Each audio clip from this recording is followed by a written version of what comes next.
Diusir oleh ibu mertuanya karena tak sengaja merobek bajunya pada saat mencuci. Tapi setelah itu dia syok ketika matahari pagi menembus tirai jendela kamar sederhana yang baru saja ditinggali Alia. Gadis berparas lembut itu tersenyum kecil saat melihat suaminya, Dimas, masih terlelap di sampingnya. Ini hari keempat pernikahan mereka, dan sejak hari pertama, Alia resmi tinggal di rumah keluarga suaminya. Keputusan itu bukan tanpa pertimbangan.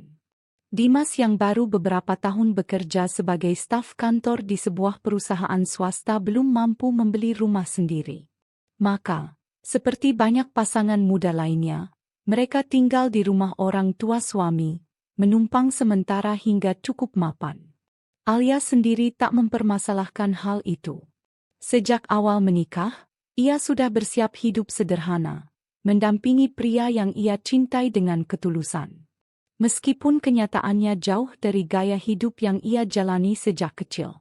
Tidak banyak yang tahu, termasuk Dimas dan keluarganya, bahwa Alia adalah putri satu-satunya dari seorang pejabat penting di luar kota, kepala dinas provinsi yang sangat disegani. Tapi sejak muda, Alia memang tak suka menonjol. Ia lebih suka hidup sederhana, menyembunyikan siapa ayahnya, dan membuktikan bahwa ia bisa mandiri tanpa embel-embel nama besar keluarga. Pagi itu, Alia bangun lebih awal, merapikan tempat tidur, lalu bergegas ke dapur untuk membantu menyiapkan sarapan. Rumah Dimas bukan rumah kecil, tapi penghuninya cukup ramai. Ada Bu Rani, ibu mertua yang terlihat selalu anggun dan tegas, Pak Hartono ayah mertua yang pendiam, serta Rika, adik perempuan Dimas yang masih kuliah namun tinggal di rumah karena kampusnya tak jauh. Rumah itu rapi, tapi penuh aturan. Alia harus hafal kapan waktu membersihkan ruang tamu, kapan meja makan harus ditata, hingga jadwal mencuci pakaian.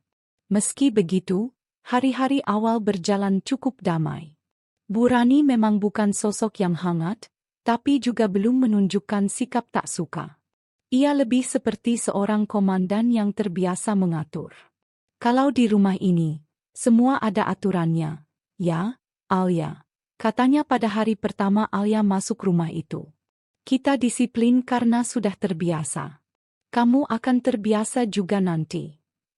Alia hanya mengangguk pelan, menyembunyikan senyum gugupnya. Ia tahu akan banyak penyesuaian, tapi ia bertekad untuk menjalaninya dengan sabar. Rika, iparnya, juga tampak biasa-biasa saja. Ia lebih sering di kamar atau pergi ke kampus. Sesekali mereka berbicara ringan di dapur, tapi tak sampai akrab. Entah karena Rika memang bukan tipe yang hangat, atau karena dia belum bisa menerima keberadaan Alia sepenuhnya. Dimas adalah satu-satunya alasan Alia tetap tersenyum di tengah segala ketegangan itu. Lelaki itu penuh perhatian, meski di depan keluarganya tampak lebih banyak diam. Mungkin karena ia tak ingin memperkeruh suasana, atau karena sejak kecil dibesarkan dalam suasana rumah yang kaku.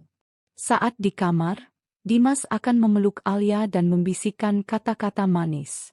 Maaf, ya, kalau Mama suka terlalu banyak aturan. Tapi percayalah, dia sebenarnya baik. Alia hanya mengangguk dan membalas dengan senyuman. Ia tidak mau membebani suaminya. Hari-hari berikutnya, Alia perlahan-lahan mulai memahami ritme rumah itu. Ia bangun sebelum subuh, menyiapkan air hangat untuk Bu Rani, membersihkan ruang tamu, dan membantu memasak. Ia tak pernah mengeluh. Bahkan saat tangannya mulai kasar karena mencuci, ia tetap melakukannya dengan penuh ketulusan.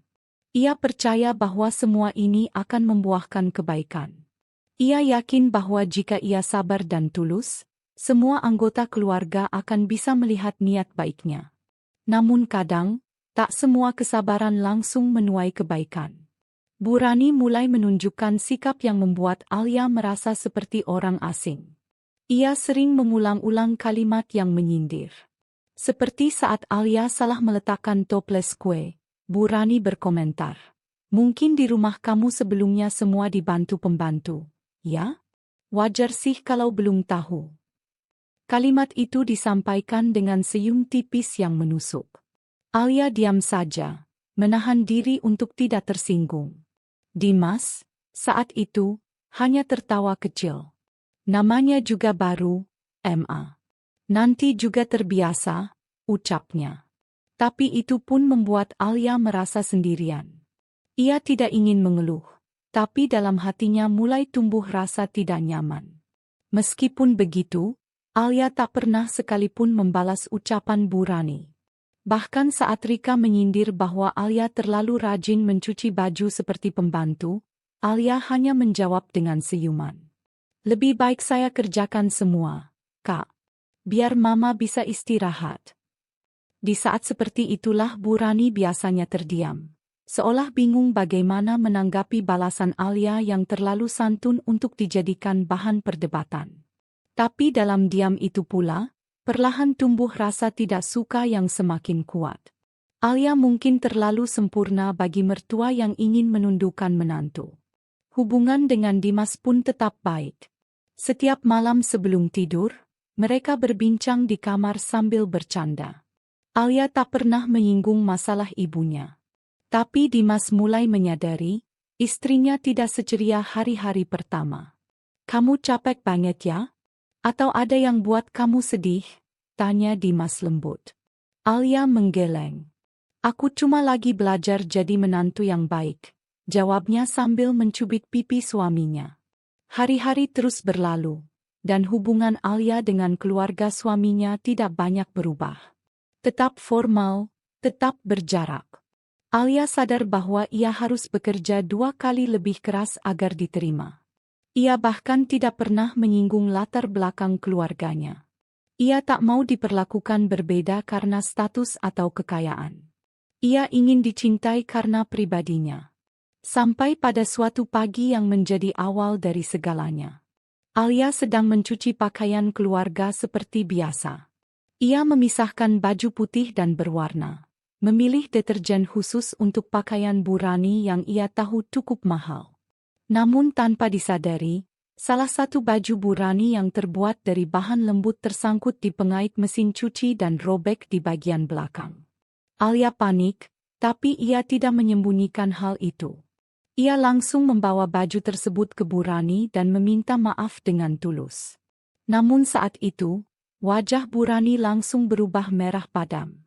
"Apa kamu tidak bisa membedakan mana baju mahal mana baju rumah? Ini baju yang saya pakai untuk undangan resmi," bentaknya lantang. Alia tergagap. Saya mohon maaf, Bu. Saya siap menggantinya, atau saya jahitkan kembali." "Jangan sok baik. Kamu itu gak tahu diri. Sudah numpang tinggal, sekarang malah merusak barang saya." Alia tercekat. Belum pernah ia dibentak seperti itu. Rika yang mendengar keributan langsung keluar dari kamar. "Ya ampun, Bu, itu baju yang Mama beli dari butik mahal itu kan? Sayang banget." "Gimana sih, Kak Alia?" ucapnya dengan nada tinggi, seolah menambah minyak ke api.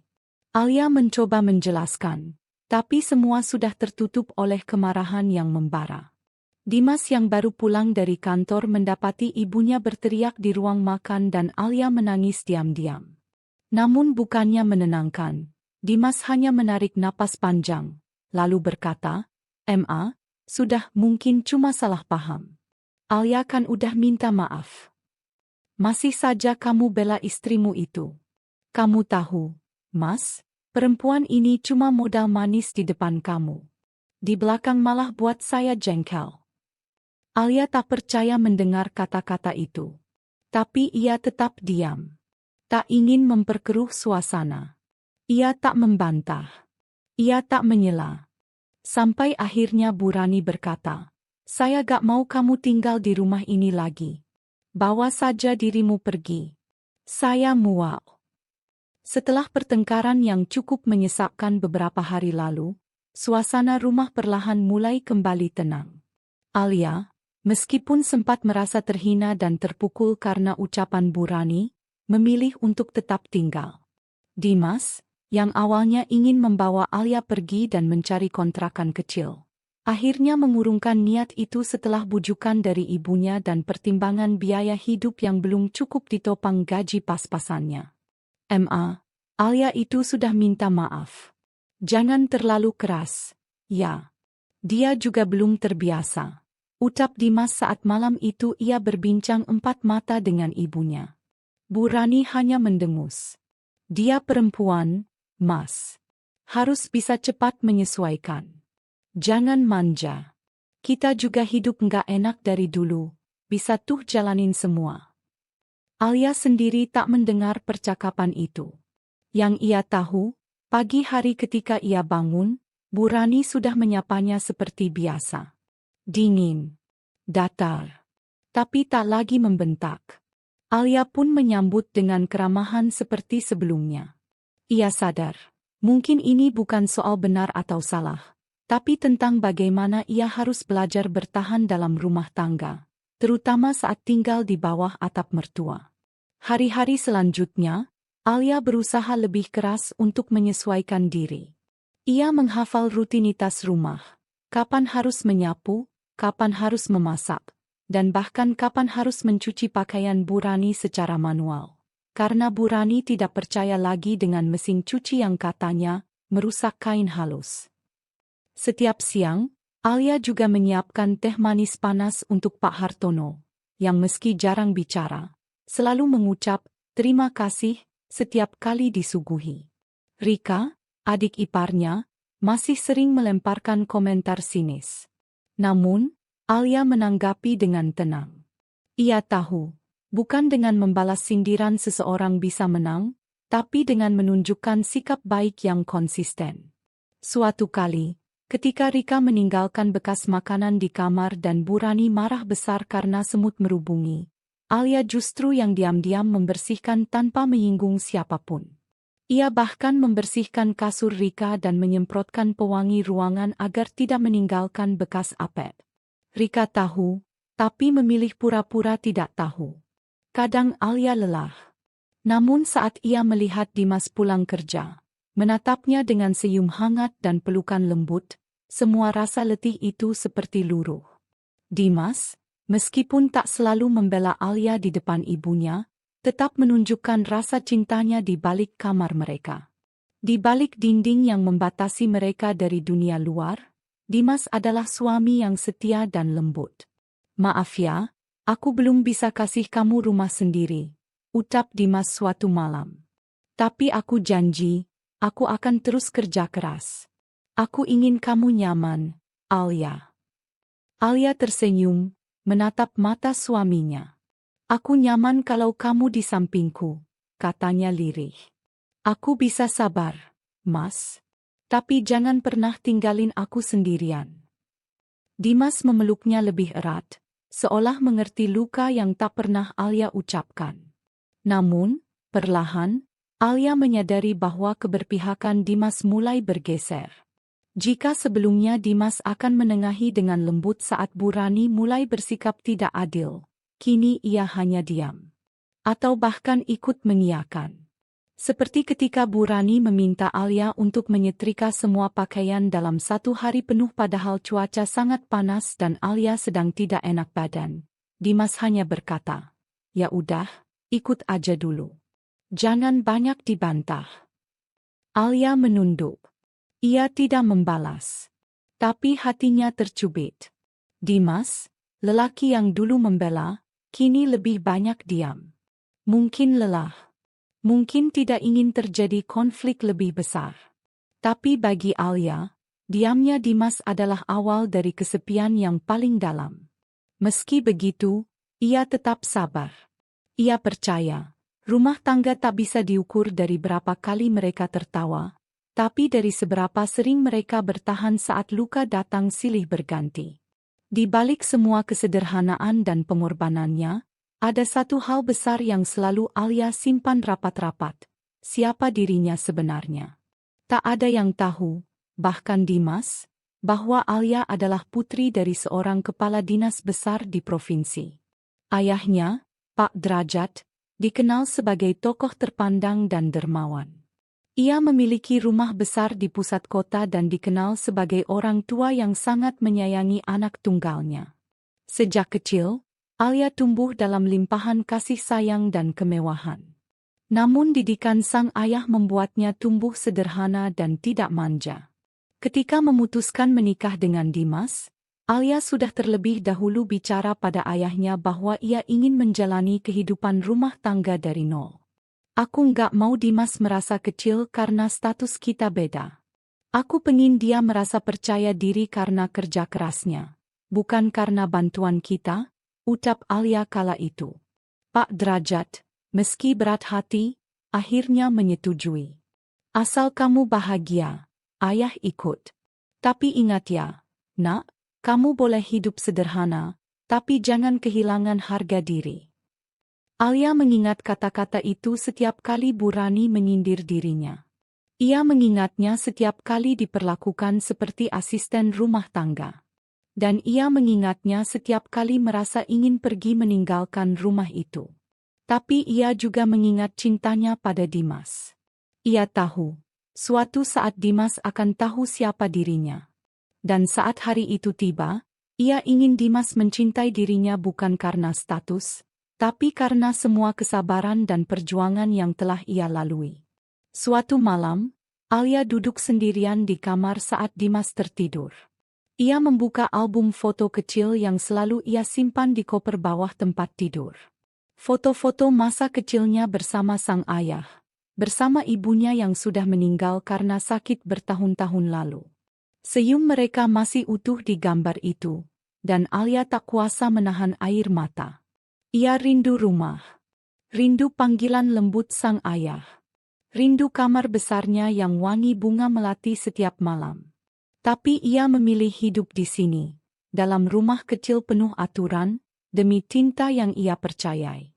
Keesokan paginya, seperti biasa, ia bangun lebih awal dari siapapun. Menyiapkan sarapan, menyapu halaman, dan mencuci pakaian Rika yang selalu ditumpuk seenaknya. Bu Rani memerhatikan dari kursi ruang tamu sambil menyeruput kopi. Wajahnya tetap dingin, tapi kali ini pandangannya sedikit berbeda. Ada sedikit tatapan ragu. Atau mungkin, diam-diam, mulai mengagumi Alia yang tak pernah mengeluh. Namun seperti biasa, Bu Rani tak pernah menunjukkan hal itu. Justru ia berkata, "Jangan lupa, nanti siang kamu bantu bersih-bersih kamar tamu ya. Saudara saya dari Bandung mau nginap." "Iya, Bu." "Siap," jawab Alia lembut. "Dan jangan sampai kamu salah letak apa-apa lagi kayak waktu itu ya. Saya nggak mau malu di depan keluarga sendiri." Alia hanya mengangguk. "Insya Allah, Bu." Dimas baru pulang menjelang maghrib. Wajahnya letih. Hari ini ia lembur. Alia menyambutnya seperti biasa dengan segelas air hangat dan handuk kecil. Namun yang membuat hatinya nyeri adalah ketika melihat Dimas langsung menuju kamar Bu Rani sebelum menemuinya. "Mas," panggilnya pelan, tapi tak digubris. Dimas larut dalam percakapan dengan ibunya. Di meja makan malam itu, suasana lebih tenang. Pak Hartono bicara sedikit tentang berita di televisi. Rika sibuk dengan ponselnya. Dan Bu Rani sesekali memuji masakan Alia, meski masih dalam nada datar. Dimas hanya mengangguk-angguk sambil menyuap makanan. Namun hati Alia tetap kosong. Entah sejak kapan, senyum Dimas tak lagi hangat seperti dulu. Ia masih mencintainya. Tapi Alia mulai merasa sendirian. Dimas hadir, tapi rasanya jauh. Ada dinding tak kasat mata yang perlahan muncul. Antara ia, suami yang ia cintai, dan mertua yang semakin berkuasa. Di atas tempat tidur malam itu, Dimas tidur lebih dulu. Alia menatap langit-langit, lalu berbisik dalam hati. "Aku masih kuat. Tapi sampai kapan?" Ia memejamkan mata. Namun hatinya terus bertanya, apakah cinta cukup untuk membungkam luka? Apakah pengorbanan bisa menyelamatkan rumah tangga yang mulai miring sebelah? Namun satu hal yang pasti, ia akan tetap bertahan. Karena hidup sederhana yang ia pilih bukanlah kelemahan. Ia percaya, waktu akan menjawab semuanya. Dan ketika waktunya tiba, mungkin dunia akan tahu siapa Alia sebenarnya. Pagi itu matahari baru menyembul malu-malu dari balik gorden tipis kamar. Suara ayam tetangga masih samar. Sementara di dapur, suara denting sendok dan piring mulai terdengar. Alia sudah bangun sejak subuh. Ia menyiapkan sarapan untuk seisi rumah seperti biasa. Nasi goreng sederhana dengan telur dadar dan irisan mentimun di sisi piring. Namun belum juga ia sempat menghidangkan makanan ke meja. Suara lantang Bu Rani terdengar dari balik ruang tengah. Loh, ini minyaknya terlalu banyak, Alia. Kamu tuh nggak ngerti cara masak yang sehat, ya? Alia berbalik. Wajahnya masih tersenyum meski sorot matanya redup. Maaf, Bu. Tadi saya kira biar nggak lengket, jadi pakai sedikit lebih banyak. Sedikit? Ini bukan sedikit namanya. Lihat aja, sampai mengkilap begini. Nanti pada kolesterol semua. Kamu itu harus belajar dari orang-orang kampung. Nggak usah gaya-gayaan bawa resep dari internet. Bu Rani mencibir sambil mengaduk-aduk nasi goreng yang masih mengepul. Ia lalu menaruh sendok dengan kasar dan melipat tangannya di dada. Alia hanya mengangguk. Tak sepatah kata pun keluar dari bibirnya. Ia tahu, membantah hanya akan memperpanjang masalah. Apalagi sejak 2 minggu terakhir, Bu Rani semakin sensitif terhadap hal-hal kecil. Bahkan sekadar posisi sendal yang miring pun bisa jadi bahan omelan. Tak hanya urusan masak, Bu Rani juga mulai mengkritik cara Alia mencuci pakaian. Ini baju Mas Dimas kenapa masih ada bau sabun? Kamu bilas ya asal-asalan ya? Maaf, Bu, saya udah bilas 3 kali, jawab Alia pelan. Jangan-jangan kamu cuma asal cemplung doang? Kamu tuh kayaknya belum biasa kerja rumah.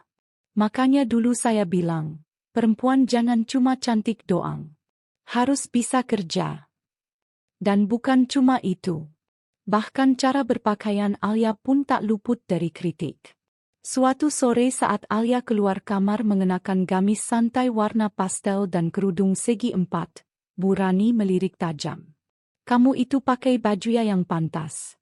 Ini rumah mertua, bukan rumah sendiri. Jangan sok modis, ya. Nanti orang pikir kamu ini pengangguran tapi gayanya kayak istri pejabat. Alia tercekat. Ia baru saja selesai mencuci 2 bak penuh pakaian keluarga, tapi tetap dicap seolah tak berbuat apa-apa. Ia menatap cermin di sudut ruang makan. Pakaiannya bersih, sederhana, tak ada yang mencolok. Tapi tetap saja, di mata Bu Rani, semua yang ia lakukan salah. Rika, adik iparnya, masih seperti biasa, sinis dan malas. Tapi hari itu ada satu sosok baru yang muncul ke dalam lingkaran keluarga itu. Namanya Lala, istri dari kakak Dimas yang tinggal di kota sebelah dan sedang menginap untuk beberapa hari. Sejak awal kedatangannya, Lala sudah menunjukkan sikap manis ke semua orang. Tapi tidak ke Alia. Ketika Alia sedang menyapu halaman, Lala menghampiri Bu Rani di teras sambil berbisik, tapi cukup keras untuk terdengar. Bu, kalau saya boleh jujur ya, kayaknya si Alia ini orangnya lemah, ya? Masa sih kerja rumah aja kelihatan ngos-ngosan begitu?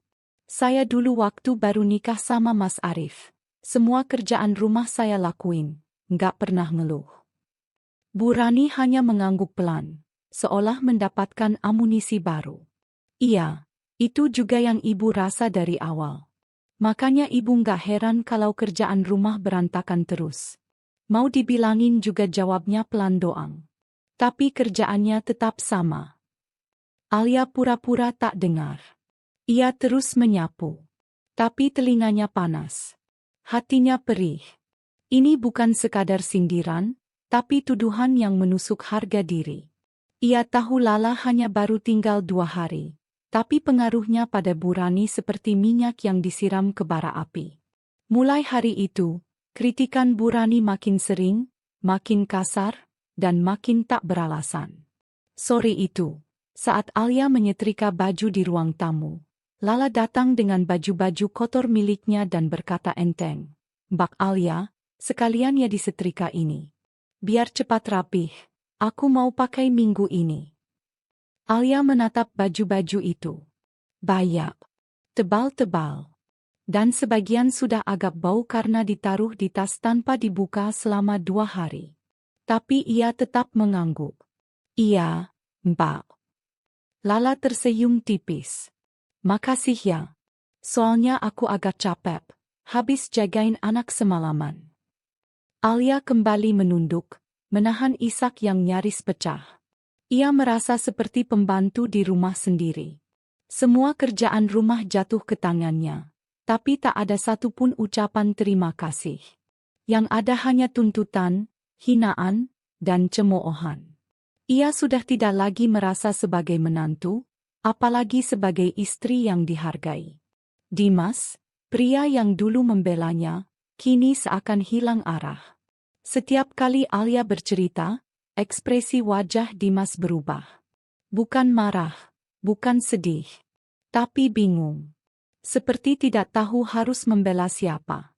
"Mungkin ibu cuma lagi sensi, ya. Kamu sabar aja dulu, ya. Aku juga bingung harus gimana," kata Dimas pada suatu malam, saat Alia menceritakan omelan Bu Rani yang menyuruhnya mencuci seluruh sprei rumah sendirian. Alia menatap suaminya dengan mata yang memerah. "Mas, aku ini istrimu atau pembantu keluarga? Aku nggak minta dipuja, aku cuma minta dihargai. Aku kerja dari pagi sampai malam, tapi yang aku terima cuma kritik." Dimas menunduk. "Aku nggak enak kalau harus bentak ibu, Alia. Dia itu orang tua. Aku cuma pengin semuanya damai." "Damai buat siapa?" tanya Alia lirih. "Buat aku atau buat ibu?" Dimas tak menjawab. Malam itu mereka tidur membelakangi satu sama lain. Hari demi hari berlalu. Alia tetap melakukan tugas rumah seperti biasa. Tapi hatinya tak lagi sekuat dulu. Ada yang mulai retak. Bukan hanya hubungan dengan Bu Rani atau Lala, tapi hubungan antara dirinya dan Dimas. Dimas mulai lebih sering membela ibunya, meski dalam bentuk diam. Jika dulu ia akan membela dengan halus, kini ia hanya duduk pasif. Bahkan sesekali ia ikut menegur Alia jika Bu Rani menyindir. "Coba jangan dikasih alasan, ya. Mending kamu bilang aja, 'Iya Bu,' beres." Alia terdiam. Hatinya mencelos. Ia merasa seperti orang asing di rumah sendiri. Tak ada yang berpihak padanya. Semua sibuk menjaga hati Bu Rani, sibuk menjaga citra keluarga, tapi tidak ada yang peduli dengan rasa lelahnya. Suatu malam, Alia duduk di halaman belakang rumah. Udara dingin menampar pipinya, tapi pikirannya terlalu sesak untuk merasa kedinginan. Ia menatap langit. Bulan purnama bulat sempurna di atas sana, seolah menatapnya kembali. Ia bertanya dalam hati, "Sampai kapan aku harus begini? Kenapa aku harus terus bertahan saat semua orang menjadikanku bulan-bulanan?"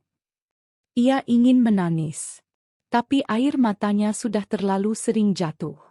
Kini, ia hanya duduk diam, dengan tangan yang mulai dingin dan hati yang mulai rapuh.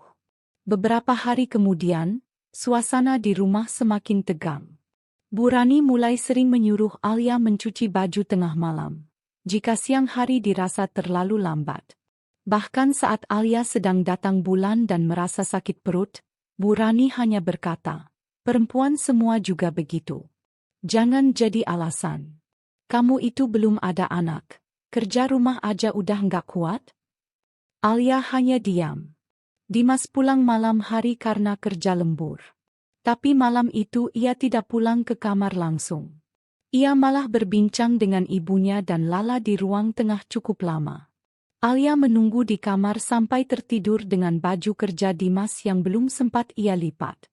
Dan malam itu, untuk pertama kalinya, Alia bermimpi ia pergi dari rumah itu. Sendirian. dengan koper kecil dan langkah tertatih. Tapi saat ia menoleh ke belakang, tak ada satu pun yang mencarinya. Ia terbangun dengan napas memburu.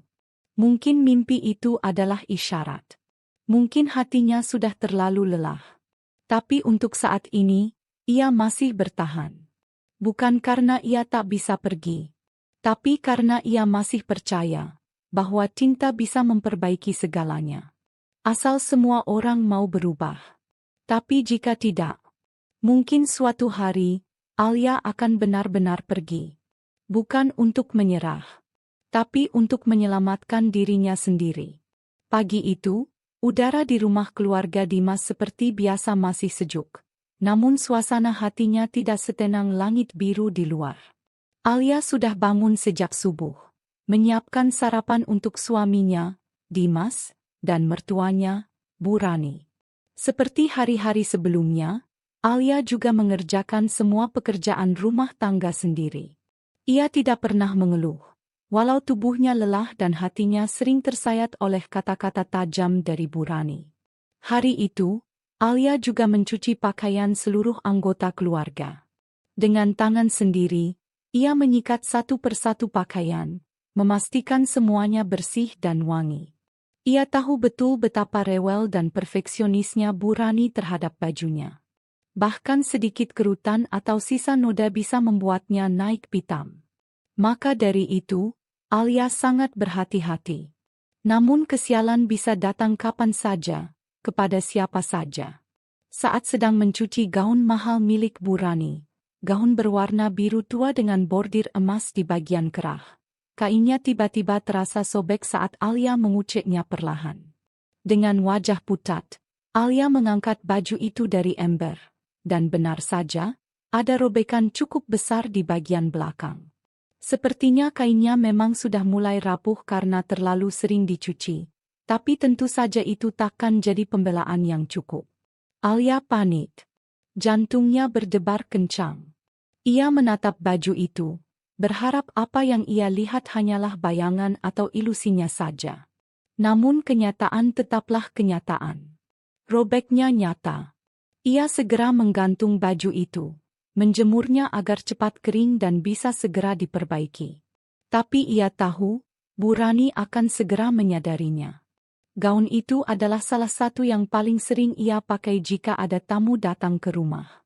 Bu Rani sangat menyayangi gaun itu, katanya, pemberian dari almarhum suaminya semasa hidup. Setelah sarapan, Bu Rani pergi ke jemuran seperti biasa untuk mengecek hasil cucian. Alia sedang menyapu ruang tamu ketika suara teriakan menggema dari arah belakang rumah. Alia! Alia ah! Suara Bu Rani meninggi, penuh amarah. Dengan langkah gugup, Alia segera menuju jemuran. Ia sudah menduga ini akan terjadi. Ia berharap bisa meredam amarah mertuanya. Namun setibanya di sana, ia langsung disambut tatapan tajam dan tangan yang menggenggam baju robek itu. Apa-apaan ini? Kamu robekkan bajuku? Suara Bu Rani menggema keras, membuat beberapa tetangga bahkan sempat melongok dari pagar rumah. Alia menunduk. Maaf, Bu. Saya nggak sengaja. Mungkin karena kainnya sudah terlalu lama. Jadi, jangan banyak alasan. Kamu pikir ini baju murahan, ya?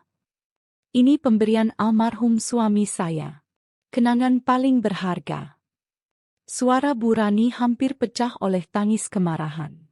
Air matanya mulai menetes, bukan semata karena kehilangan baju itu, tapi karena kenangan yang terkoyak bersamanya. Alia semakin merasa bersalah. Ia tahu tidak seharusnya baju itu rusak di tangannya.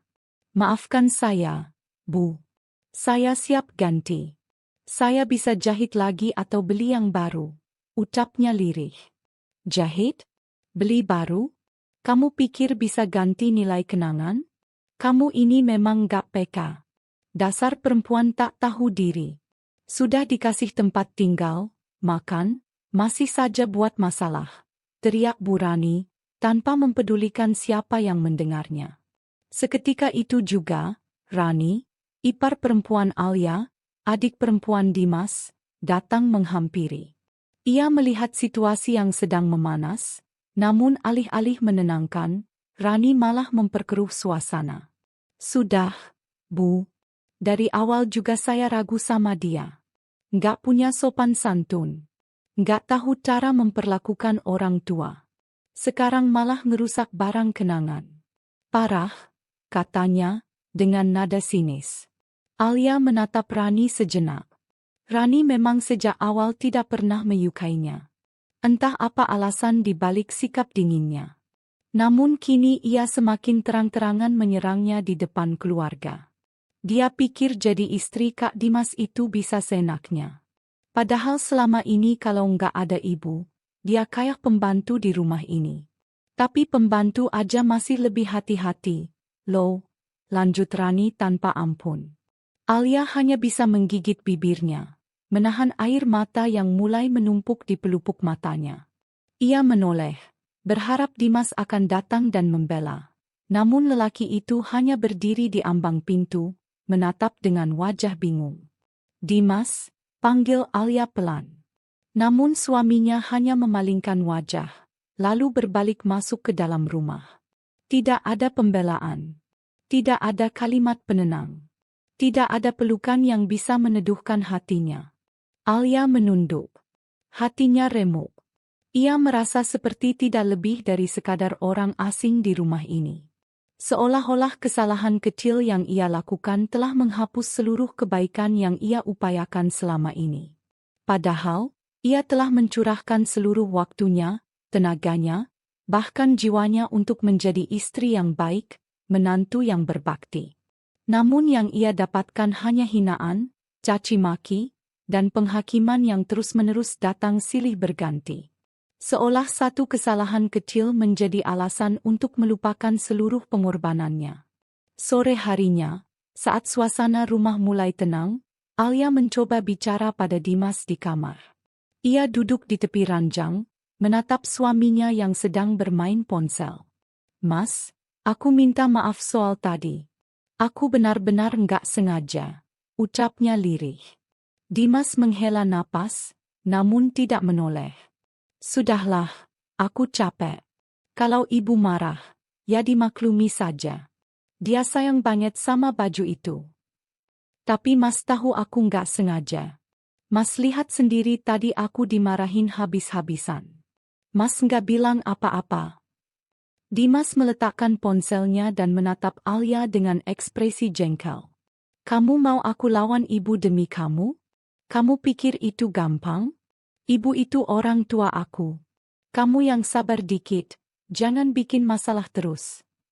Kalimat itu menghantam hati Alia lebih keras dari tamparan. Dimas menyalahkannya. Padahal ia hanya ingin didengar, dibela, atau setidaknya dihargai sedikit sebagai istri. Tapi kini ia justru dianggap biang masalah. Malam itu, Alia menangis dalam diam. Ia tak bisa tidur. Ia memeluk lututnya, mencoba menenangkan diri meski dalam dada sesaknya seperti tak tertahankan. Kenapa hidupnya berubah drastis sejak menikah? Dulu, ia pikir menikah dengan Dimas adalah pilihan terbaik. Lelaki lembut, santun, dan pekerja keras. Tapi kini, Dimas berubah. Mungkin karena tekanan keluarga. Atau mungkin memang sejak awal lelaki itu belum benar-benar siap jadi suami. Keesokan harinya, suasana rumah tetap canggung. Bu Rani masih bersikap dingin. Ia bahkan tidak menyapa Alia saat sarapan. Rani, ipar perempuan itu, terus menatap sinis setiap kali Alia melintas. Alia mencoba tetap kuat, tetap menjalankan kewajibannya, walau hatinya sudah mulai penuh luka. Ia merasa terasing di rumah sendiri. Seperti tamu yang tidak diharapkan.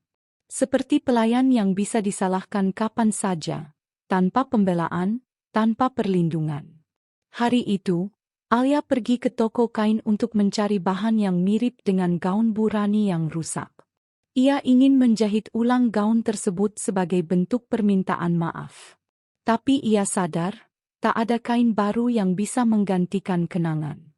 Dan mungkin, Tak ada usaha yang cukup untuk meredam kemarahan seorang ibu yang sudah terlalu memendam prasangka.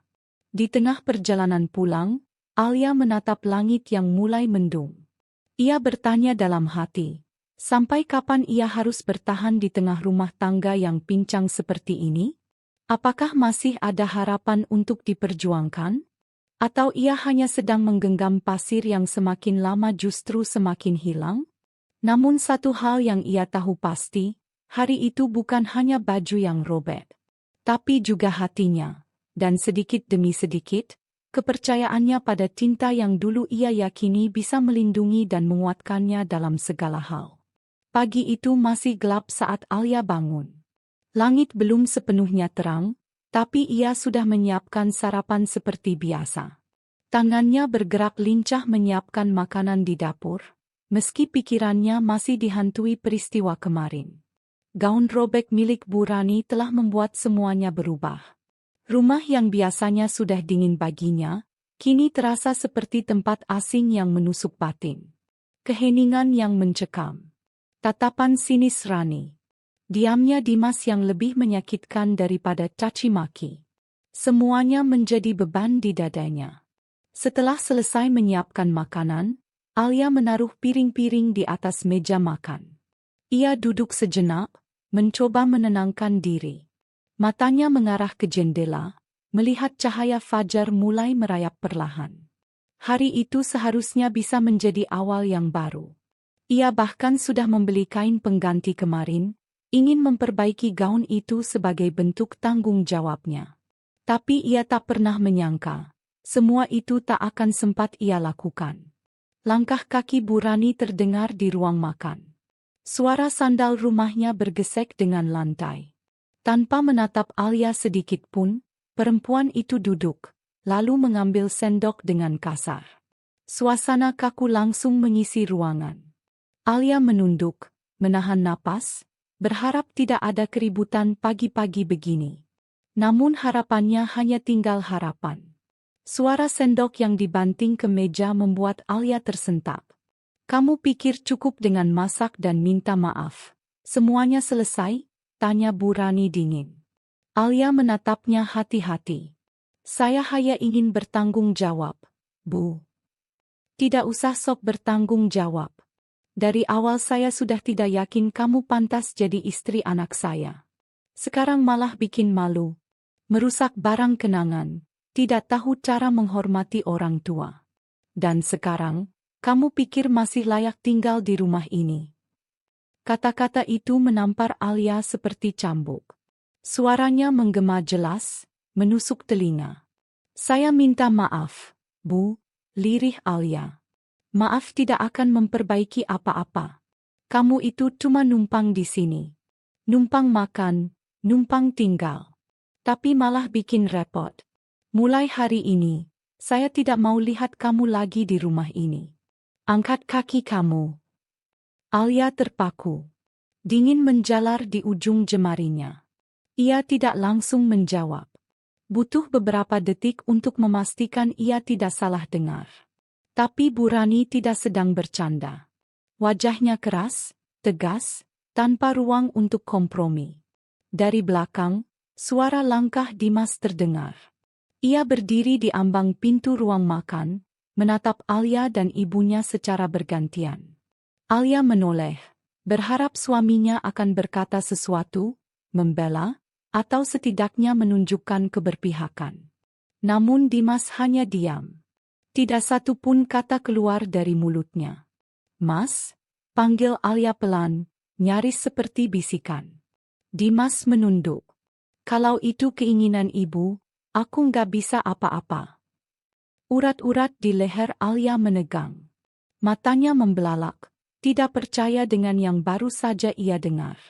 Laki-laki yang ia cintai, yang ia pilih untuk hidup bersamanya, yang ia rawat dan dampingi selama ini, kini menyerah begitu saja, tanpa usaha, tanpa perlawanan. Alia menarik napas panjang, menahan gempuran emosi di dadanya. Ia ingin marah, ingin menangis, ingin berteriak. Tapi ia memilih diam. Ia tahu, jika ia membalas kemarahan dengan amarah, ia hanya akan mempermalukan dirinya sendiri. Dan ia tidak mau memberikan kepuasan itu pada mereka. Tanpa berkata apa-apa lagi, Alia bangkit dari kursi.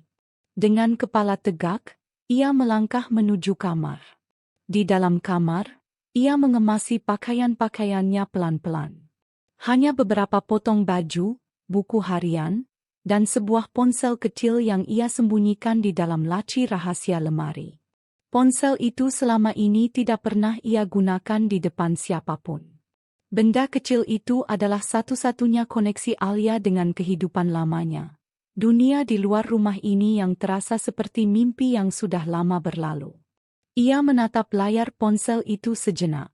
Jemarinya sempat ragu, tapi kemudian perlahan mengetikkan satu nama di kontak. Ia tekan tombol panggil dan menunggu.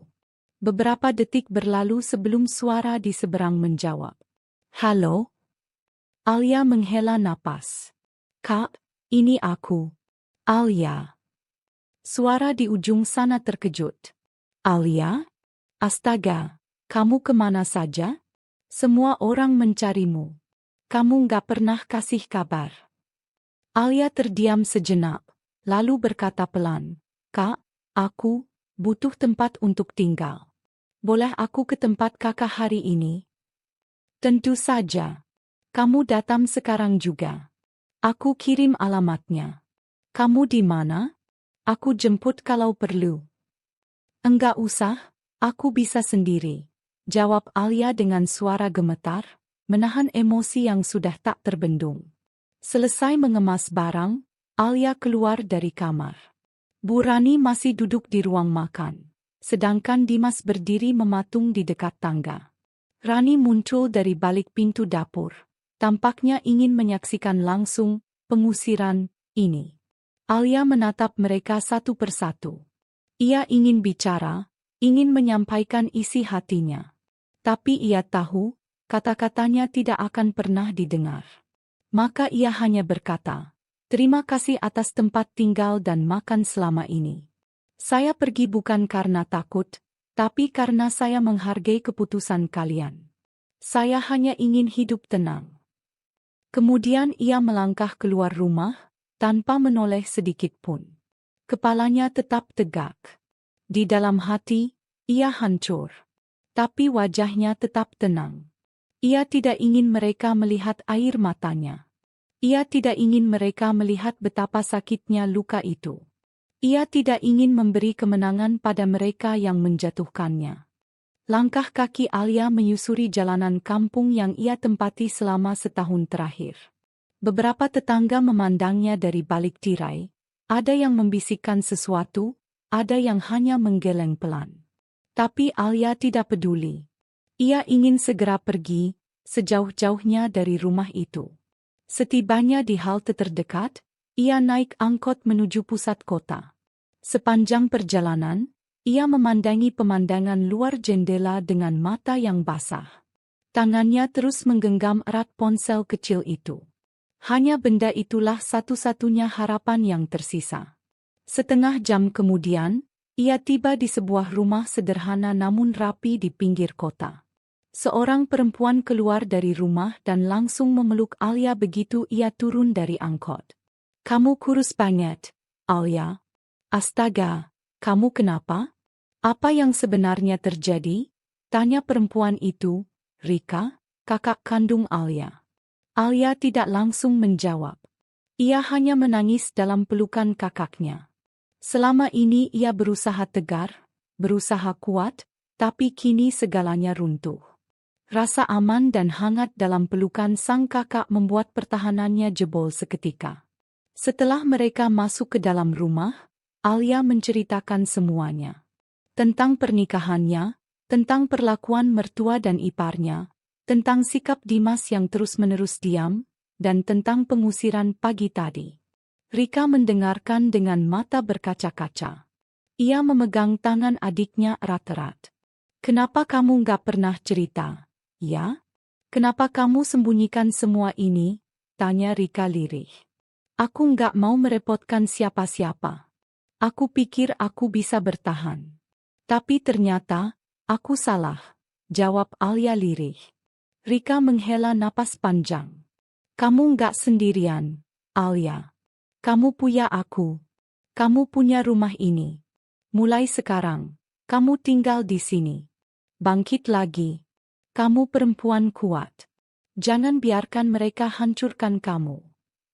Alia mengangguk pelan. Untuk pertama kalinya dalam waktu yang lama, ia merasa benar-benar didengarkan, diterima, dan dipahami. Malam itu, Alia tidur di kamar kecil di rumah Rika. Meski tempat tidur itu tidak sebesar ranjangnya di rumah mertua, tapi di sanalah ia bisa tertidur tanpa rasa was-was. Tidak ada tatapan benci. Tidak ada teriakan. Tidak ada suami yang pura-pura tidak tahu. Ia tahu perjalanannya belum selesai. Tapi ia juga tahu, untuk bangkit, ia harus pergi dari tempat yang selama ini menenggelamkannya perlahan. Dan hari itu, ia akhirnya memilih dirinya sendiri. Meskipun itu berarti ia harus pergi tanpa siapa-siapa. Keesokan harinya, suasana di rumah keluarga Dimas masih terasa panas dan canggung. Pagi itu Bu Rani duduk di teras rumah, memandangi halaman kosong dengan secangkir teh yang bahkan tak disentuhnya. Masih terbayang jelas di kepalanya malam sebelumnya ketika ia mengusir Alia dari rumah. Ia merasa puas telah berhasil menyingkirkan menantu yang selama ini tak pernah ia sukai. Di sisi lain, Dimas hanya termenung di dalam kamar. Tidak ada sepatah kata pun yang keluar dari mulutnya sejak semalam. Ia menyesali sikap diamnya, tapi egonya menahannya untuk mengakui bahwa ia salah. Bahkan ketika Alia mengemasi barang-barangnya dan berjalan keluar rumah tanpa menoleh sedikit pun, Dimas tetap tak berkata apa-apa. Sementara itu, di luar rumah, para tetangga yang kemarin sempat melihat Alia pergi tengah ramai membicarakan kejadian itu. Beberapa dari mereka memang sudah lama mendengar kabar tak sedap tentang hubungan keluarga Dimas dan menantunya. Mereka penasaran kemana Alia pergi dan apa yang sebenarnya terjadi di balik pintu rumah tersebut. Menjelang siang, sebuah suara deru mesin mobil terdengar memecah keheningan gang kecil tempat rumah keluarga Dimas berdiri. Awalnya, Bu Rani tak menggubris. Tapi saat suara itu kian mendekat dan iring-iringan mobil mewah berwarna hitam mulai memasuki gang dan berhenti tepat di depan rumahnya, ia sontak berdiri. Matanya membelalak saat melihat 5 mobil mewah berhenti berjajar. 2 di antaranya adalah mobil SUV berplat dinas pemerintah, lengkap dengan bendera kecil di bagian depan. Para pengawal turun lebih dulu, mengenakan pakaian seragam rapi dan mengenakan kacamata hitam. Seorang pria paruh baya yang terlihat tegas dan berwibawa turun dari mobil tengah, diikuti oleh seorang perempuan elegan yang tampak berwibawa. Warga sekitar yang menyaksikan pemandangan itu mulai keluar dari rumah masing-masing. Mereka berdiri di pinggir jalan, berbisik-bisik dan saling bertanya. Siapa orang penting yang datang ke gang sempit itu? Apa urusannya dengan keluarga Dimas? Beberapa orang mulai merekam dengan ponsel mereka, tak ingin melewatkan momen luar biasa yang sangat jarang terjadi di kampung kecil mereka. Dimas yang mendengar suara ribut-ribut di luar rumah segera keluar dan berdiri di samping ibunya. Wajahnya pucat saat mengenali sosok pria yang turun dari mobil utama. Jantungnya berdegup kencang. Itu adalah Pak Ardiansyah, seorang pejabat tinggi pemerintahan di luar kota yang sering tampil di televisi nasional. Dan wanita di sampingnya tak lain adalah Bu Devina, istri Pak Ardiansyah, yang tak kalah dikenal karena kegiatan sosialnya. Dimas mundur selangkah. Ia bingung, panik, dan tidak mengerti mengapa sosok penting itu bisa berada di depan rumahnya. Belum sempat ia bertanya, salah satu ajudan Pak Ardiansyah membuka pintu belakang mobil lainnya, dan dari dalam keluar sosok yang sangat mereka kenal, Alia. Alia tampak berbeda dari biasanya. Ia mengenakan setelan sederhana namun berkelas, wajahnya tenang, bahkan sedikit tersenyum. Ia berjalan mendekat ke arah rumah dengan langkah tegak dan elegan, seolah tak terjadi apa-apa semalam. Beberapa pengawal berjalan mengikutinya, namun tetap menjaga jarak. Semua mata tertuju padanya. Bahkan warga yang tadinya ribut kini terdiam menyaksikan sosok Alia yang tampak begitu berwibawa. Bu Rani nyaris tak bisa berkata apa-apa. Matanya menatap Alia dengan kebingungan dan ketakutan yang tersembunyi. Ia mulai merasa ada sesuatu yang tidak diketahuinya. Alia berhenti beberapa langkah di hadapan mertuanya, lalu menatapnya lurus-lurus. "Permisi, Bu," ucap Alia sopan namun terdengar tegas. "Saya hanya datang untuk mengambil beberapa dokumen pribadi saya yang tertinggal.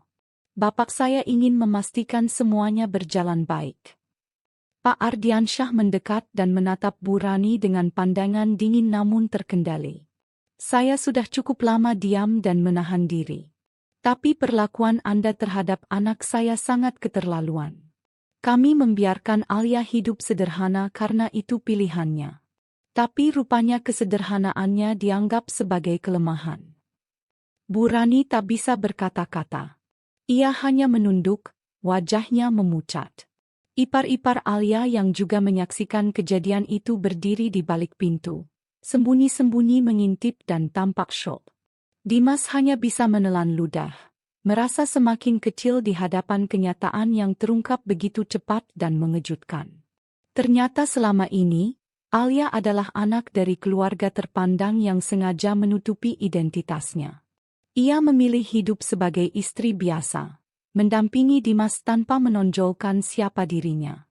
Bahkan selama menikah, Alia tidak pernah sekalipun menyebut tentang status keluarganya. Tapi justru karena itulah, ia menjadi sasaran perlakuan buruk dari keluarga suaminya. Alia kemudian menoleh ke arah para tetangga yang menyaksikan dari pinggir jalan.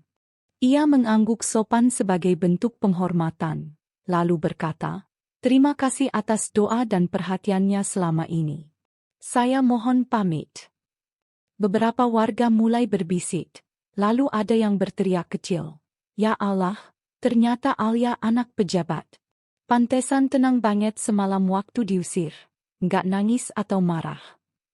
Astaga, selama ini kita salah sangka. Kirain dia cuma orang biasa," sahut yang lain. Sementara itu, Bu Rani makin tenggelam dalam rasa malu. Ia tidak menyangka bahwa menantu yang selama ini ia remehkan adalah anak dari pejabat tinggi negara. Ia teringat kembali bagaimana ia sering menghardik Alia, memerintah seenaknya, dan menyuruhnya melakukan pekerjaan rumah sendirian tanpa bantuan. Kini, semuanya terbalik. Bu Rani berdiri kaku, tak tahu harus meminta maaf atau menyembunyikan diri.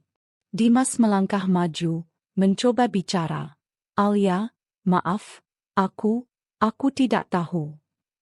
Namun Alia hanya menatapnya sebentar, lalu mengalihkan pandangannya. "Dimas, kau tidak perlu meminta maaf. Semua ini cukup menjadi pelajaran bagimu. Aku mencintaimu dengan tulus. Tapi ternyata ketulusan itu tidak cukup jika tidak dihargai." Dimas menunduk dalam-dalam. Ia merasa sangat kecil dan tak berharga.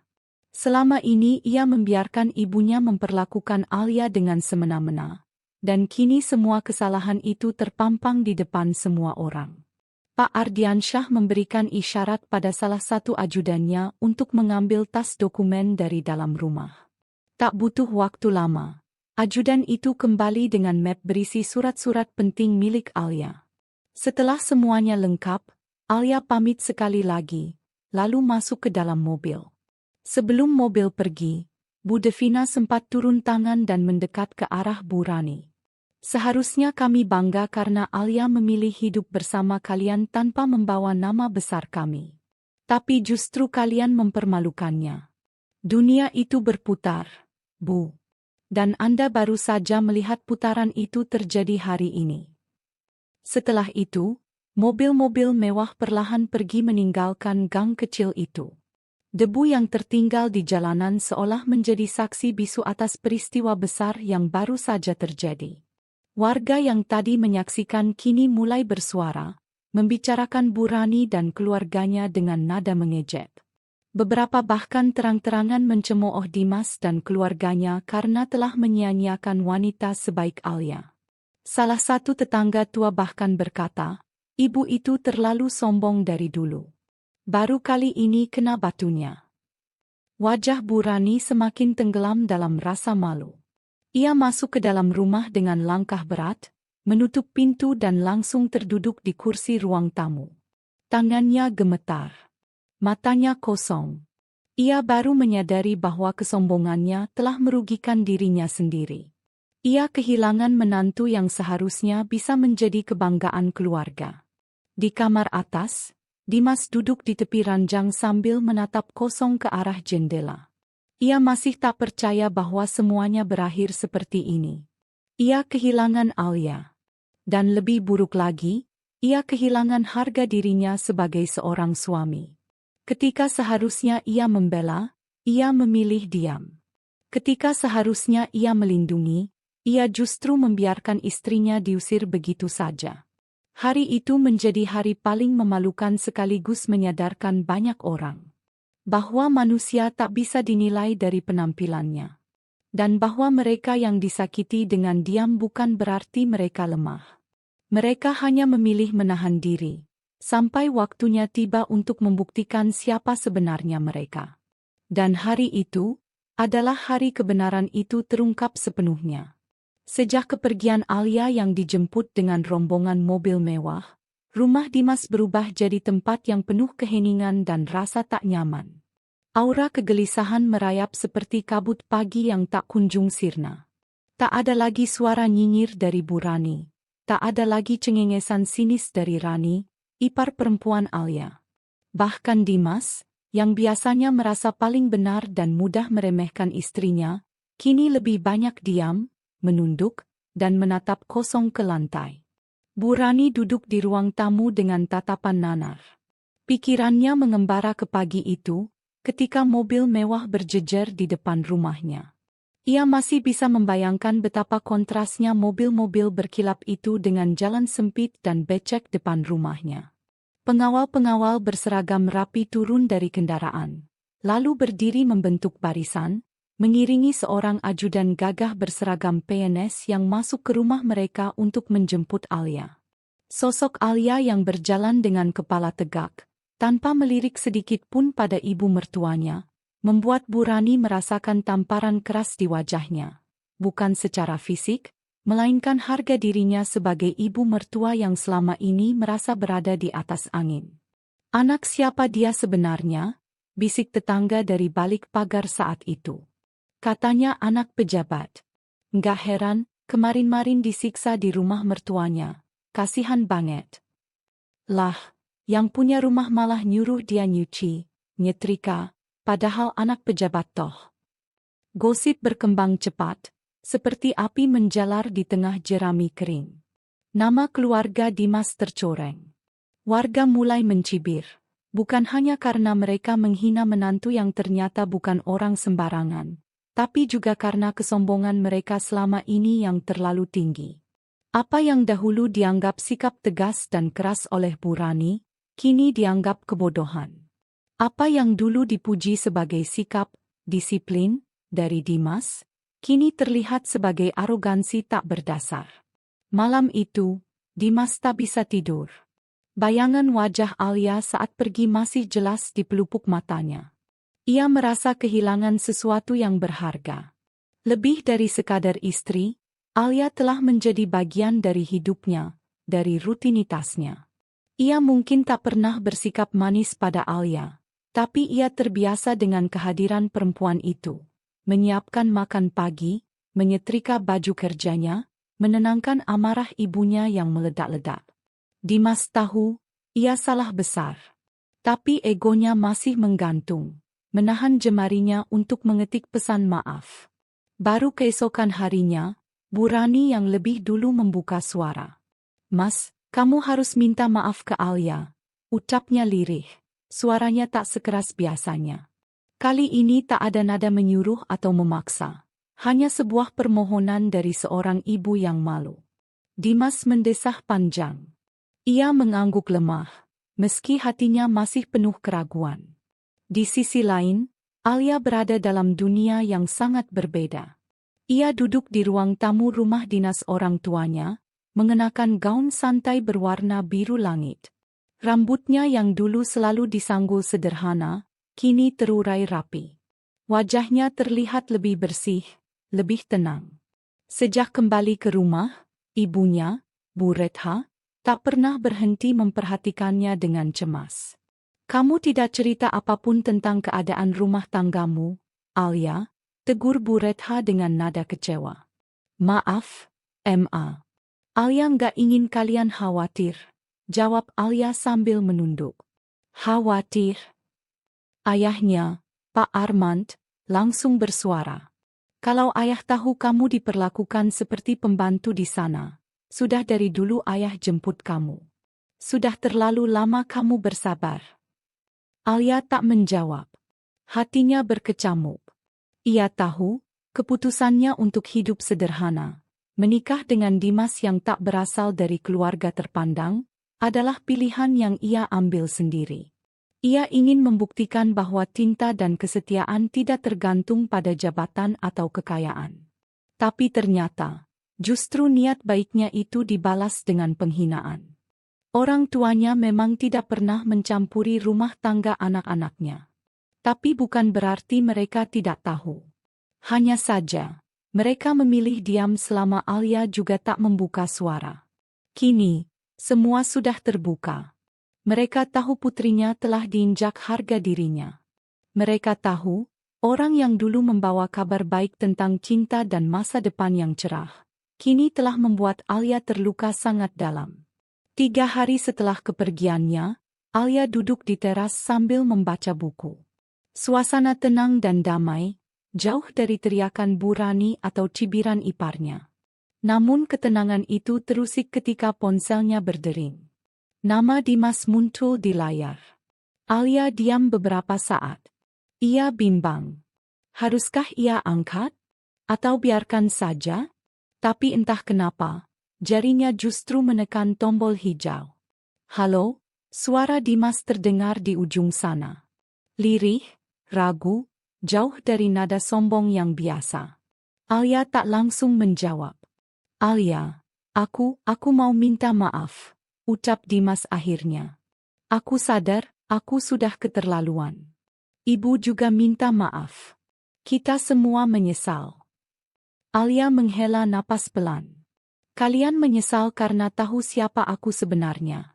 Atau karena kalian memang sadar memperlakukan orang dengan buruk itu salah?" Dimas terdiam. Pertanyaan itu seperti pisau yang menancap tepat di dadanya. "Aku, mungkin awalnya karena tahu siapa kamu. Tapi setelah kamu pergi, rumah ini jadi dingin, sepi. Aku jadi berpikir, kamu bukan cuma istri. Kamu tulus, Alia. Dan aku menyesal udah buta sama semua itu." Air mata menetes dari sudut mata Alia. Ada bagian dari hatinya yang masih mencintai Dimas, tapi ada juga bagian yang belum siap untuk kembali ke luka yang sama. "Biarkan waktu menjawab semuanya, Mas," ujar Alia pelan. "Aku belum siap kembali. Bukan karena aku berubah jadi orang kaya, tapi karena aku butuh waktu untuk menghargai diriku sendiri." Hari-hari berikutnya, keluarga Dimas akan menanti kabar dari Alia dengan cemas. Bu Rani mulai mengirim pesan lewat WhatsApp dengan nada yang lebih lembut. "Maafkan ibu ya, Alia. Ibu sadar salah besar. Kalau ada waktu, mainlah ke rumah. Ibu ingin bicara baik-baik." Rani, si ipar, juga diam 1000 bahasa. Tak seperti biasanya yang cerewet dan suka mengatur. Kini ia lebih banyak di kamar. Mungkin juga merasa malu karena telah ikut menghina Alia padahal dirinya sendiri tak punya pencapaian berarti. Sementara itu, nama Alia mulai terdengar kembali di kalangan sosialita kota itu. Banyak teman lama yang dulu mengira ia menikah dengan pria biasa dan menghilang, kini terkejut karena Alia muncul kembali sebagai anak pejabat tinggi dengan wibawa yang berbeda. Namun Alia tetap rendah hati. Ia tak membalas hinaan dengan kesombongan. Ia hanya ingin kembali menemukan jati dirinya yang selama ini dikubur di balik tuntutan rumah tangga. Waktu berlalu, dan rasa malu di hati keluarga Dimas semakin dalam. Tak ada yang bisa mereka lakukan selain menunggu dan berharap. Setiap malam, Dimas terus menatap layar ponselnya, menanti satu pesan dari Alia yang bisa mengubah segalanya. Tapi pesan itu tak kunjung datang. Kini mereka sadar, yang dulu mereka remehkan adalah permata berharga. Dan satu-satunya yang bisa menyembuhkan luka itu adalah penyesalan tulus dan waktu yang cukup untuk menunjukkan perubahan. Apakah Alia akan kembali? Atau luka di hatinya terlalu dalam untuk dipulihkan? Semuanya masih menjadi tanda tanya. Namun satu hal yang pasti, kini mereka tahu, rasa malu karena menghina orang yang tak pantas dihina adalah rasa malu paling menyakitkan. Dan tak semua orang diberi kesempatan untuk menebusnya. Suasana pagi di rumah dinas keluarga Alia terasa sejuk. Matahari menyinari halaman depan dengan lembut, membias lewat dedaunan mangga yang rindang. Di teras belakang, Alia duduk sambil menyesap teh hangat. Wajahnya tenang, namun ada kegundahan yang tak bisa disembunyikan dari sorot matanya. Beberapa hari ini, pikirannya terus dipenuhi oleh wajah Dimas. Kata-katanya yang mengiba di telepon, dan nada suara yang berbeda dari biasanya, terus terngiang-ngiang. Tiba-tiba, suara klakson mobil terdengar dari arah depan. Alia berdiri, lalu mengintip dari balik jendela. Sebuah mobil sederhana berhenti tepat di depan gerbang.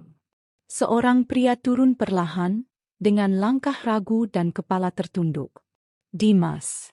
Alia menarik napas panjang.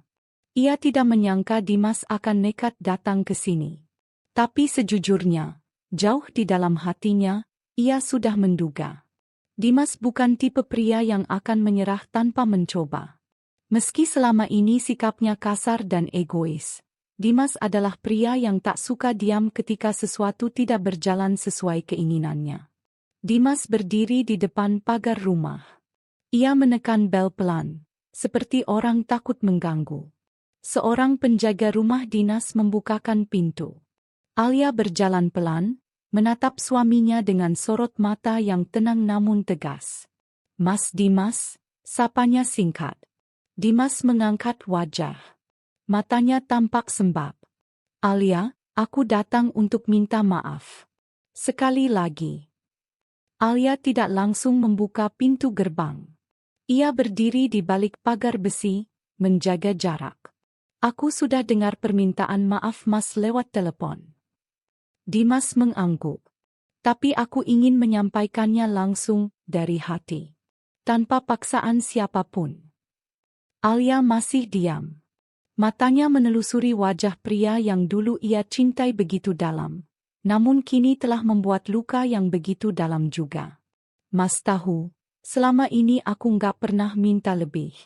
Aku nggak pernah menuntut hidup mewah, nggak pernah pamer siapa orang tuaku. Tapi tetap saja, aku diperlakukan seolah aku tak punya harga diri," ucap Alia pelan namun tajam. "Aku tahu, dan aku salah besar." Dimas menunduk. "Aku terjebak dalam pola pikir yang salah. Aku terlalu nurut sama ibu, terlalu cuek sama perasaan kamu. Sekarang, aku cuma ingin kamu tahu, aku menyesal." Alia memejamkan mata sejenak. Rasanya seperti luka lama yang dikopek kembali. "Permintaan maaf itu penting, Mas. Tapi kadang, datangnya terlalu terlambat. Aku tahu aku mungkin datang terlambat. Tapi aku tetap berharap, masih ada sedikit ruang di hati kamu buat aku." Alia menggeleng perlahan. "Bukan aku nggak punya hati, Mas. Tapi hatiku terlalu lama dilukai. Aku butuh waktu. Aku butuh ruang. Bukan untuk kembali, tapi untuk sembuh." Dimas tak bisa berkata apa-apa. Ia berdiri di situ, kaku, seperti patung yang kehilangan arah. Sejenak suasana hening, hanya suara burung dan desir angin yang menemani mereka. Lalu Alia membuka pintu gerbang sedikit. "Mas, lebih baik Mas pulang dulu. Aku nggak mau ayah dan ibu melihat Mas di sini dan salah paham. Mereka juga masih terluka." Dengan langkah berat, Dimas mengangguk. Ia tak ingin memperkeruh keadaan. Kalau kamu butuh waktu, aku akan tunggu. Aku nggak akan paksa kamu balik. Aku cuma minta satu hal, jangan tutup pintu itu sepenuhnya. Malam harinya, Alia duduk di kamar sambil membaca pesan-pesan masuk. Salah satunya berasal dari Bu Rani. Alia, Ibu minta maaf. Mungkin semua ini kesalahan keadaan. Kami juga manusia biasa yang bisa hilaf. Tapi kamu juga harus ngerti, Ibu bukan orang yang gampang percaya sama orang luar. Harap maklum, ya. Alia mengernyit. Kata-kata itu bukan permintaan maaf yang tulus. Masih ada nada pembenaran diri. Masih menyalahkan keadaan, alih-alih mengakui kesalahan sikap sendiri. Alia menghapus pesan itu tanpa membalas. Ia tahu, permintaan maaf yang datang dari mulut yang masih merasa benar, tak lebih dari basa-basi. Sementara hatinya butuh kejujuran. Ia sudah lelah memaklumi orang-orang yang terus menyakitinya, lalu bersembunyi di balik alasan, sudah biasa begitu dari dulu. Di sisi lain, Bu Rani di rumah merasa cemas. Dimas pulang dengan wajah murung. Ia tahu dari raut wajah anaknya bahwa Alia belum memaafkan mereka. Tapi dalam hatinya, ia masih merasa gengsi untuk benar-benar merendahkan diri. Ya salah siapa dia nggak pernah ngomong kalau anak pejabat, gumam Bu Rani di dapur, seolah ingin mencari pembenaran. Namun diam-diam, ia sadar bahwa semua sudah tak semudah dulu. Warga sekitar tak lagi segan menyindir mereka secara halus. Banyak yang mulai menjauh. Bahkan beberapa tetangga yang dulu menyanjungnya, kini lebih banyak menghindar. Sementara itu, di kamar, Alia berbincang dengan ibunya.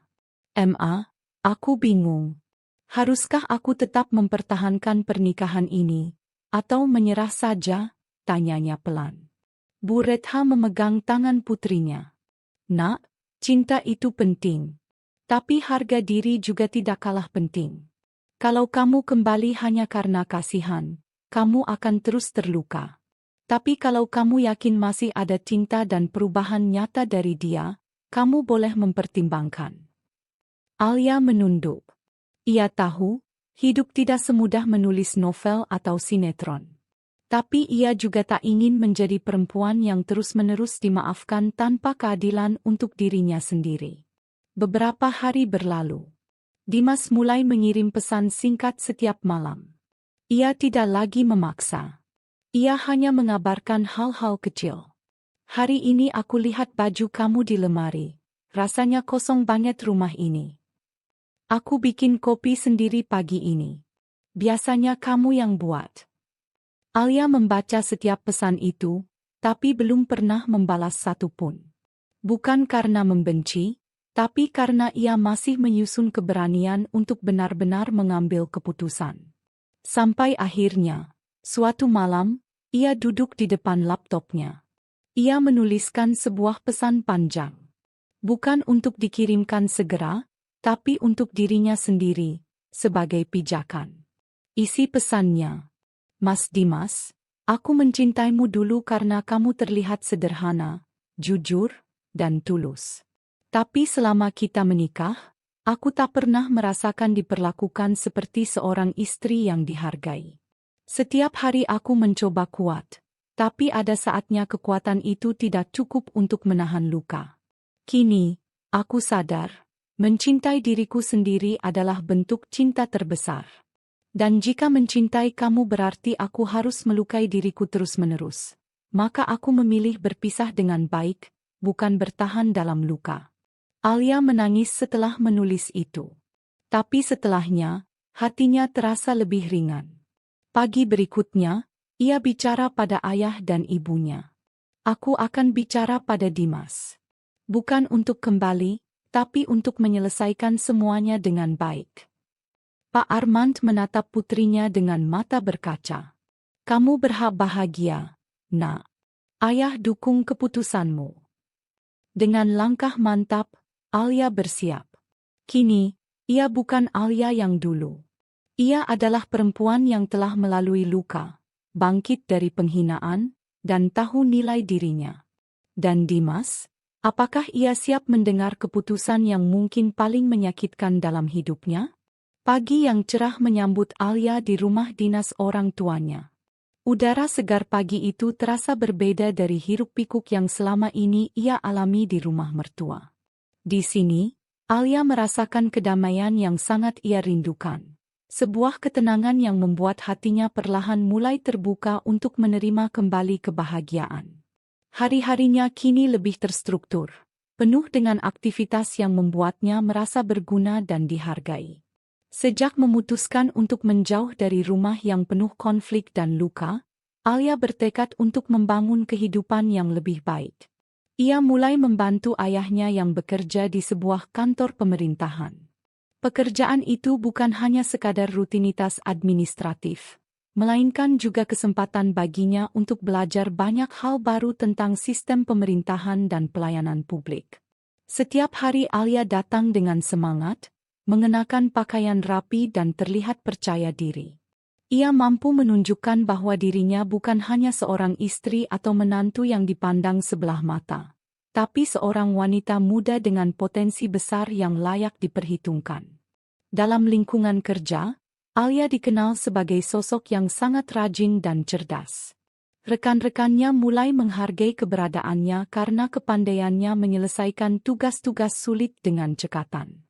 Ia juga tak segan membantu teman-temannya yang kesulitan, sehingga hubungan kerja menjadi harmonis dan menyenangkan. Tidak lama kemudian, berita tentang sosok Alia yang tangguh dan berpendidikan tinggi mulai tersebar. Beberapa instansi mulai meliriknya karena reputasinya yang baik dan kepribadiannya yang rendah hati. Sementara itu, di rumah yang dulu sempat menjadi saksi bisu pertengkaran dan air mata Alia, Dimas mulai merasakan kekosongan yang amat sangat. Ia terusik oleh berbagai berita dan kabar yang beredar di lingkungan sekitar dan media sosial. Satu hari, tanpa sengaja Dimas melihat berita online yang memuat profil seorang wanita muda bernama Alia, yang baru saja mendapatkan penghargaan atas kontribusinya dalam proyek sosial di pemerintahan daerah. Foto Alia tampak anggun dan berwibawa, sangat jauh berbeda dengan sosok istri yang dulu dianggapnya remeh. Melihat foto dan membaca cerita itu, Dimas tersentak. Perlahan kesadaran mulai muncul dalam dirinya, bahwa selama ini ia terlalu cepat menghakimi Alia hanya berdasarkan kesan dan pengaruh ibunya. Ia menyadari bahwa Alia bukan hanya seorang istri biasa, melainkan wanita yang penuh talenta dan mampu berdiri tegak tanpa bergantung pada siapapun. Perasaan malu dan sesal pun mulai menguasai hatinya, terlebih karena selama ini ia gagal menjadi suami yang mendukung dan melindungi Alia. Di saat yang sama, kehidupan Alia semakin berkembang. Tawaran pekerjaan mulai berdatangan dari berbagai lembaga pemerintah dan swasta yang mengagumi kemampuannya. Ia juga mulai mendapatkan pujian dari banyak pihak, bukan hanya karena kepintaran dan dedikasinya, tapi juga karena sikapnya yang ramah dan tetap rendah hati meskipun telah melalui banyak cobaan. Alia merasa bahwa keputusannya untuk menjauh dari masa lalu dan fokus membangun masa depan ternyata adalah pilihan yang tepat. Suatu hari, di kantor, Alia dipanggil untuk menghadiri sebuah acara seminar yang mengumpulkan banyak tokoh muda berprestasi dari berbagai daerah. Di sana, Alia tampil percaya diri membawakan materi tentang pemberdayaan perempuan dalam pemerintahan. Ia berbicara dengan lancar dan meyakinkan, menarik perhatian semua peserta seminar. Setelah acara, banyak yang mendatangi Alia untuk memberikan ucapan selamat dan bahkan ada beberapa yang menawarkan kerjasama dan proyek bersama. Momen itu menjadi titik balik bagi Alia untuk benar-benar merasa dihargai dan diakui. Di sisi lain, Dimas merasa semakin jauh dari Alia. Rasa bersalahnya mendorongnya untuk mencoba memperbaiki diri. Ia mulai belajar mandiri, tidak lagi membiarkan ibunya mengatur hidupnya secara berlebihan. Namun, ia juga sadar bahwa kesempatan untuk memperbaiki hubungan dengan Alia tidak mudah. Alia kini bukan lagi gadis polos yang mudah luluh oleh kata-kata manis, tapi perempuan dewasa yang sudah berjuang dan mandiri. Jika ia ingin kembali, ia harus menunjukkan perubahan nyata, bukan sekadar janji kosong. Dimas pun mencoba mencari tahu lebih banyak tentang kegiatan Alia. Ia mulai mengikuti akun media sosial Alia, membaca setiap postingan tentang aktivitas dan prestasi putrinya. Melihat Alia tumbuh menjadi sosok yang kuat dan inspiratif membuat Dimas merasa bangga sekaligus menyesal karena selama ini telah menyia-nyiakan kesempatan berharga bersama istrinya. Rasa malu dan keinginan untuk memperbaiki diri semakin menguat. Sementara itu, Alia mendapat dukungan penuh dari orang tua dan teman-teman terdekatnya. Mereka terus mengingatkan agar Alia tetap fokus pada masa depan dan tidak terburu-buru mengambil keputusan mengenai hubungannya dengan Dimas. Alia pun berusaha menjaga keseimbangan antara pekerjaan dan kehidupannya sendiri. Ia mulai mengikuti beberapa kursus dan pelatihan untuk meningkatkan kemampuan profesionalnya, serta aktif dalam kegiatan sosial yang memberdayakan perempuan di komunitasnya. Hari-hari Alia dipenuhi dengan aktivitas positif yang semakin menguatkan jiwanya. Ia juga mulai membangun pertemanan baru yang sehat dan mendukung. Teman-teman baru ini datang dari berbagai latar belakang, termasuk beberapa kolega dari kantor ayahnya yang memberikan inspirasi dan motivasi untuk terus maju.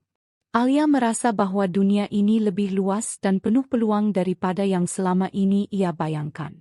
Di sisi emosional, Alia mulai membuka diri untuk menerima cinta yang tulus, meskipun ia masih berhati-hati. Pengalaman pahit dengan Dimas membuatnya lebih selektif dalam memilih orang yang pantas masuk ke dalam hidupnya.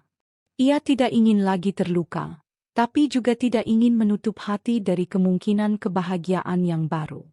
Di satu sisi lain, Dimas terus berusaha memperbaiki citranya. Ia mengikuti kelas pengembangan diri, belajar tentang komunikasi yang sehat, dan mulai menjalin hubungan yang lebih baik dengan keluarganya sendiri. Ia ingin menjadi pria yang lebih dewasa dan bertanggung jawab, bukan hanya untuk dirinya sendiri, tapi juga demi harapan kecilnya agar suatu hari Alia bisa melihatnya dengan mata yang berbeda. Namun, Alia tetap kokoh pada pendiriannya. Ia tidak ingin tergesa-gesa kembali ke pelukan Dimas hanya karena rasa kasihan atau tekanan lingkungan. Alia ingin membuktikan bahwa dirinya mampu berdiri sendiri, tanpa harus bergantung pada nama suami atau status sosial. Ia ingin dikenal bukan karena siapa yang menikahinya, tapi karena siapa dirinya sebenarnya. Kehidupan baru Alia juga membuatnya lebih peduli terhadap lingkungan sekitar. Ia mulai aktif dalam berbagai kegiatan sosial yang membantu kaum perempuan dan anak-anak kurang beruntung. Setiap kali melihat senyum kebahagiaan dari mereka yang terbantu, Alia merasa mendapat energi baru untuk terus berjuang. Hal ini membuatnya semakin yakin bahwa kebahagiaan sejati datang dari memberi dan berbagi, bukan dari gelar atau materi semata. Dalam perjalanan ini, Alia belajar banyak tentang arti keteguhan dan keikhlasan. Ia sadar bahwa masa lalu tidak dapat diubah, tapi masa depan masih bisa ia ukir dengan tangan sendiri. Ia pun semakin yakin bahwa hidup yang penuh cinta dan penghargaan adalah hak setiap manusia, termasuk dirinya. Meski begitu, bayang-bayang Dimas tak pernah benar-benar hilang. Kadang muncul dalam mimpinya, terkadang dalam pikirannya saat ia sedang sendiri. Namun, Alia kini mampu melihat bayangan itu tanpa rasa takut atau sakit hati yang berlebihan. Ia memaafkan, bukan untuk Dimas, tapi untuk kedamaian dirinya sendiri. Di akhir episode ini, Alia berdiri di balkon rumah dinas orang tuanya, menatap langit senja yang mulai memerah. Angin sepo-sepo mengelus wajahnya, seolah membawa pesan bahwa setiap akhir adalah awal baru. Alia tersenyum pelan. Ia siap menjalani kehidupan barunya dengan penuh semangat dan harapan. Di suatu tempat, Dimas menatap foto Alia yang terpajang di ponselnya. Dengan suara pelan, ia berjanji pada dirinya sendiri untuk terus berubah dan membuktikan bahwa ia pantas mendapatkan kesempatan kedua. Namun, Ia juga tahu bahwa keputusan akhir ada di tangan Alia. Kisah ini belum berakhir. Perjalanan Alia dan Dimas masih panjang, penuh lika-liku dan pembelajaran. Namun, yang pasti, Alia kini sudah menemukan kekuatannya. Dan dengan kekuatan itu, ia akan melangkah maju, menapaki hidup yang lebih bahagia dan bermakna. Hari itu, langit tampak cerah dengan sinar matahari yang hangat menyentuh permukaan kota. Udara pagi yang segar seakan memberi energi baru.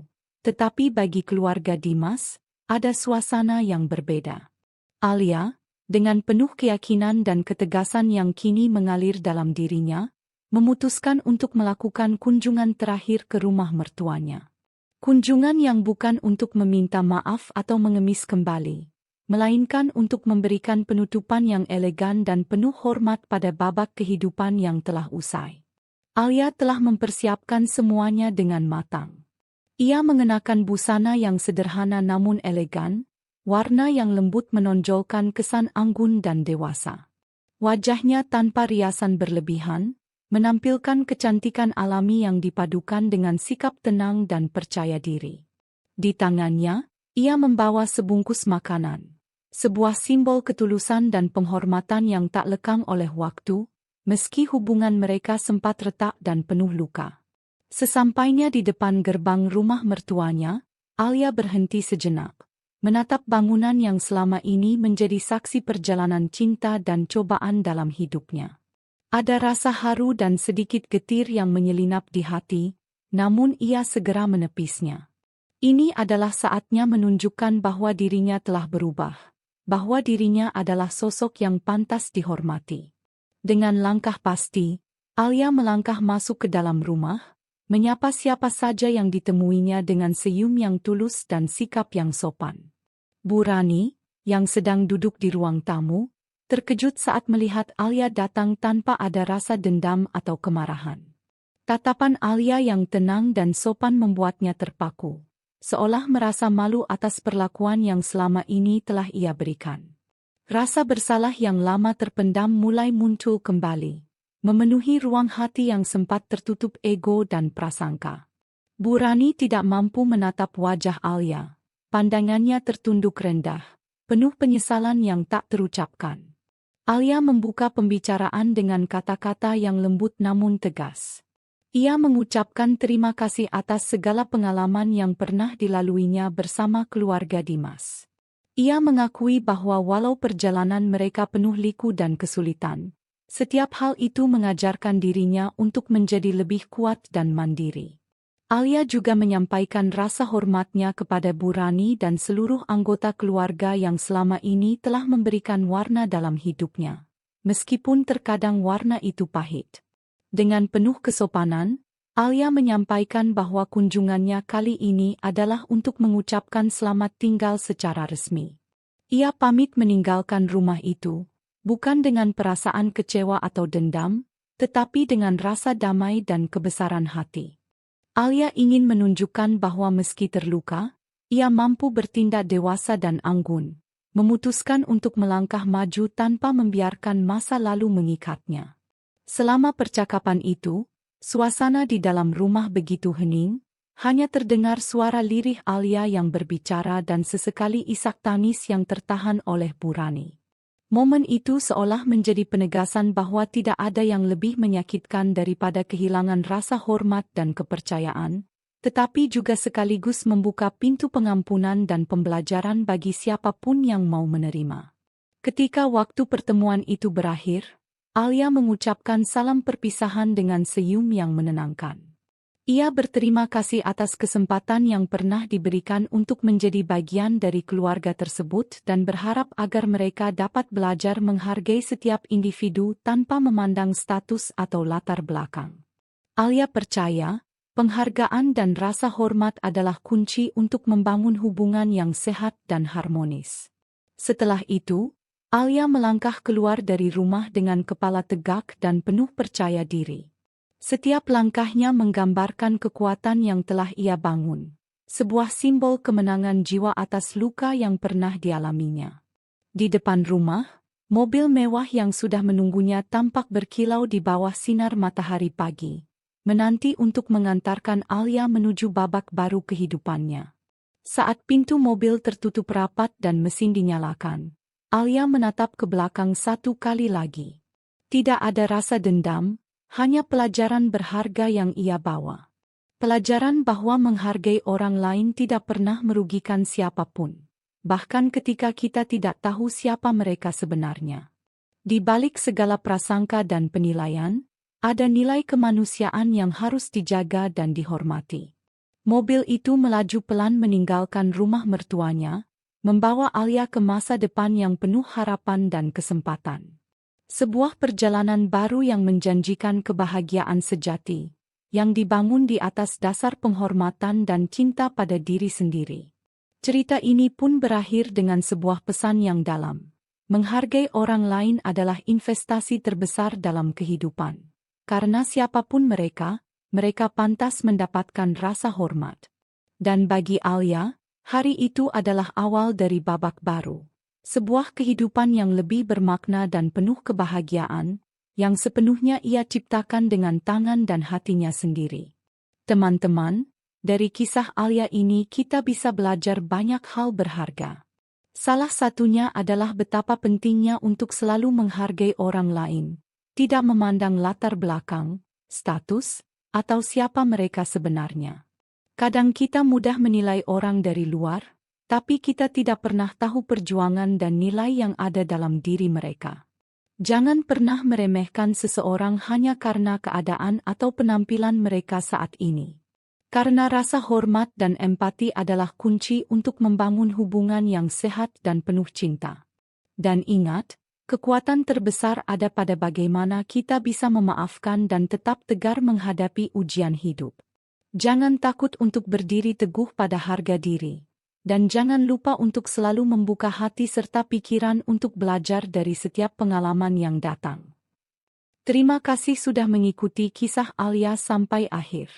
Semoga cerita ini memberi inspirasi dan kekuatan buat kalian semua yang sedang menghadapi tantangan dalam hidup. Ingatlah, setiap masalah pasti ada jalan keluarnya, dan kalian tidak pernah sendiri. Sampai jumpa di cerita-cerita selanjutnya. Tetap semangat dan selalu jaga hati kalian. Salam hangat dari saya. Dan jangan lupa untuk selalu berbagi kebaikan di sekitar kita. Sampai bertemu lagi.